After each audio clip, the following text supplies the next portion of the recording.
आज हम सीखेंगे यूज ऑफ अनलेस, जो कि बहुत ही इंपॉर्टेंट है क्लास 9-10 के लिए, जो ट्रांसफॉर्मेशन ऑफ सेंटेंसेस में यूज किया जाता है। तो अनलेस का मतलब क्या होता है, सबसे पहले देखें तो ये एक सबऑर्डिनेटिंग कंजंक्शन है। अनलेस क्या है, तो अनलेस हमारा जो है, अनलेस ये एक सबऑर्डिनेटिंग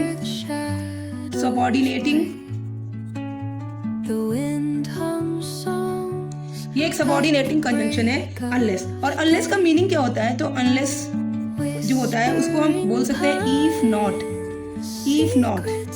नेगेटिव, लाइक ऑलरेडी ये नेगेटिव होता है। अनलेस क्या होता है, अनलेस हमारा ऑलरेडी जो होता है वो नेगेटिव होता है, तो इसके साथ हम नेगेटिव का यूज नहीं करते, अब इसके ये क्या, इसका लाइक कुछ कैरेक्टर होगा, तो जैसे कि क्या शो करता है, तो शोज व्हाट, कंडीशन। ये कंडीशन को शो करता है कि अगर ये नहीं हुआ तो ये होगा या नहीं होगा, इस तरह का ये कंडीशन शो करता है। जैसे कि एग्जांपल देख सकते हैं कि I will not go out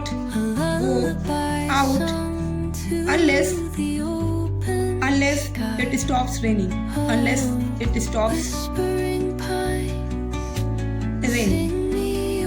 तो इस तरह से हमने देखा कि यहाँ पे एक कंडीशन है। क्या है कंडीशन, कि अनलेस स्टॉप्स रेनिंग, बाहर जाने का कंडीशन है कि अगर बारिश बंद होगी तो बाहर जाना। इसके कुछ रूल्स होते हैं, जिस रूल को हम समझ लेंगे तो हमें बहुत आसानी होगी। तो सबसे पहले हमारा रूल नंबर 1 है कि ये एक्सप्रेस करता है नेगेटिव एक्सप्रेशन। इसके पास क्या होता है, नेगेटिव एक्सप्रेशन होता है, जो कि ऑलरेडी मैंने बोला एक्सप्रेशन होता है, यानी कि नेगेटिव एक्सप्रेशन होगा जब इसके पास, तो इसके साथ हम कोई भी we cannot use negative sentence.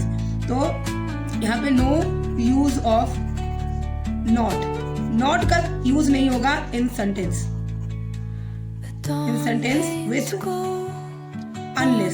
Unless के साथ हम कोई भी नेगेटिव यानी नॉट का यूज नहीं करेंगे। जैसे कि अगर हम बोले अनलेस यू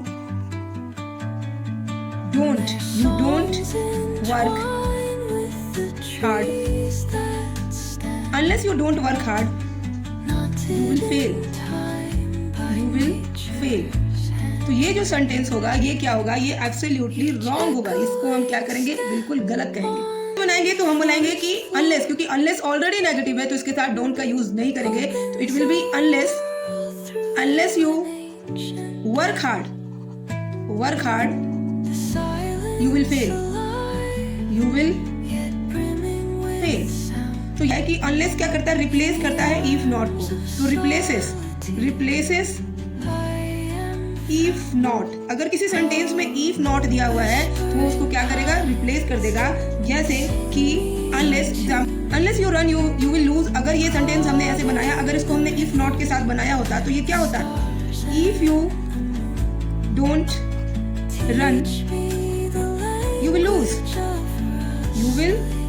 lose। तो हम देख सकते हैं कि ये इफ नॉट यानी इफ के साथ जो ये डोंट है वो पूरा का पूरा रिप्लेस हो गया किसके साथ, अनलेस के साथ। तो ये हमारा हो गया रूल नंबर 2। तीसरा हमारा रूल क्या होगा, कि इट शोज कंडीशन। ये कंडीशन को शो करता है, तो कंडीशन के लिए यूज होगा।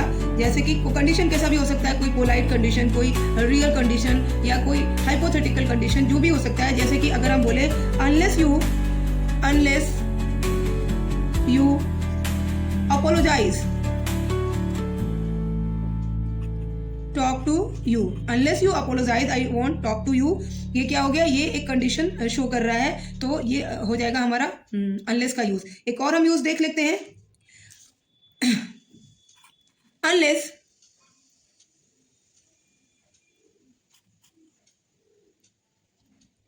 एक और यूज हम देख लेते हैं, unless she improves she will be punished। तो ये कंडीशन बता रहा है, it gives warning also, like we can show the warning और rule strong condition. Okay, like ये हम इसको बोले तो ये वार्निंग भी, अगर कोई भी मतलब वार्निंग भी, तो क्या हुआ, कंडीशन हुआ, तो यहाँ पे ये वार्निंग शो कर सकता है, वार्निंग हो सकता है। देन यहाँ पे कोई रूल या कोई कंडक्ट रूल हो सकता है, या स्ट्रॉन्ग कंडीशन भी हो सकता है, ऑर्डर हो सकता है जिसमें कंडीशन लगा हुआ हो। कैसे, तो देख सकते हैं एग्जाम्पल में, you cannot enter unless you have a fight. तो इस तरह से हमने देखा अनलेस के कुछ यूज जो कि हम इजीली इसको अब सेंटेंस में अप्लाई कर सकते हैं और हम समझ सकते हैं कि हमारा सेंटेंस अनलेस के साथ कैसे बनेगा। अगर ये आपको मेरी वीडियो अच्छी लग रही है तो चैनल को लाइक शेयर और सब्सक्राइब करिएगा। Thank you.